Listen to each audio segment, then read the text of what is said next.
Bangladesh bank যেটা দেখে সেটা হলো নেট রেমিট, মানে ফরেন যে এক্সপোর্টের এগেনস্টে কত টাকা আসছে, এর এগেনস্টে ব্যাক টু ব্যাক, এর এগেনস্টে সিটিএমের মাধ্যমে যে মালগুলি আসছে, এগুলো তারা কনসিডারেশনে নেয় না। কিন্তু আমি ইপিবি বা মিনিস্ট্রি অফ কমার্স যখন কনসার্ন, তখন কিন্তু এফওবিতে যে ভ্যালু আমি এক্সপোর্ট করছি সেটাই আমি ভ্যালু হিসাবে এক্সপোর্ট হিসাবে দেখাবো, বিকজ আমার এখানে ভ্যালু অ্যাডিশন হয়েছে। আমরা অন্য কোনো জায়গা থেকে সংগ্রহ করার আগে নিজস্ব আমাদের একটা পরিসংখ্যান বিভাগ আছে, সেই পরিসংখ্যান বিভাগ থেকে সকল রপ্তানিকারকের কাছ থেকে সরাসরি আমরা তথ্য নিব।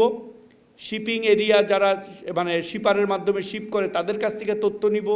ট্রেডিশনাল এখন আমরা এনবিআরের কাছ থেকে তথ্য নিচ্ছি, বা সকল তথ্যই আমরা একটা তথ্য ভাণ্ডার করব, এবং যখন যেটা দরকার সেই অনুযায়ী আমরা তথ্যগুলি পরিবেশন করতে পারবো। আশা করি আমরা দ্রুততার সাথে আমাদের এই পরিসংখ্যান বিভাগটাকে অ্যাক্টিভেট করে আমাদের মতো করে ডাটা, যেটা আমরা ওন করি, যেটা আমাদের রপ্তানিকারকরা রপ্তানি করেছে, একেবারে নির্মোহভাবে সেই ডাটাটা পরিবেশন ইনশাল্লাহ আমরা করব।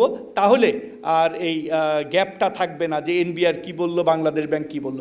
আমাদের ইপিবি এবং মিনিস্ট্রি অফ কমার্স থেকে আপনাদের যে তথ্যগুলি দিব, একেবারে অথেন্টিক তথ্য আমরা দিব, যে আমাদের বিভিন্ন এক্সপোর্টারের মাধ্যমে কোন আইটেম কোন এইচএস কোডে কতখানি রপ্তানি হয়েছে। বাংলাদেশ ব্যাংকের দৃষ্টিভঙ্গিতে ওইটাই এক্সপোর্ট যেটা সে টাকা পাইছে, এনবিআরের জন্য ওইটাই এক্সপোর্ট ডাটা যেটা তার এইচএস কোড অনুযায়ী সে জানি কি রপ্তানি করছে। আমাদের জন্য ওইটাই এক্সপোর্ট ডাটা যেটা আমার দেশে উৎপাদন হয়েছে। সো এই তিনটা ডাটা সবসময়ই 3 ডিফারেন্ট ডাটা সেট থাকবে। আপনাদেরকে আপনাদের মতো করে ডাটাগুলো নিয়ে রিকনসাইল করে দিতে পারেন, অথবা আপনাদের মতো করে সোর্স ধরে পরিবেশন করতে পারেন।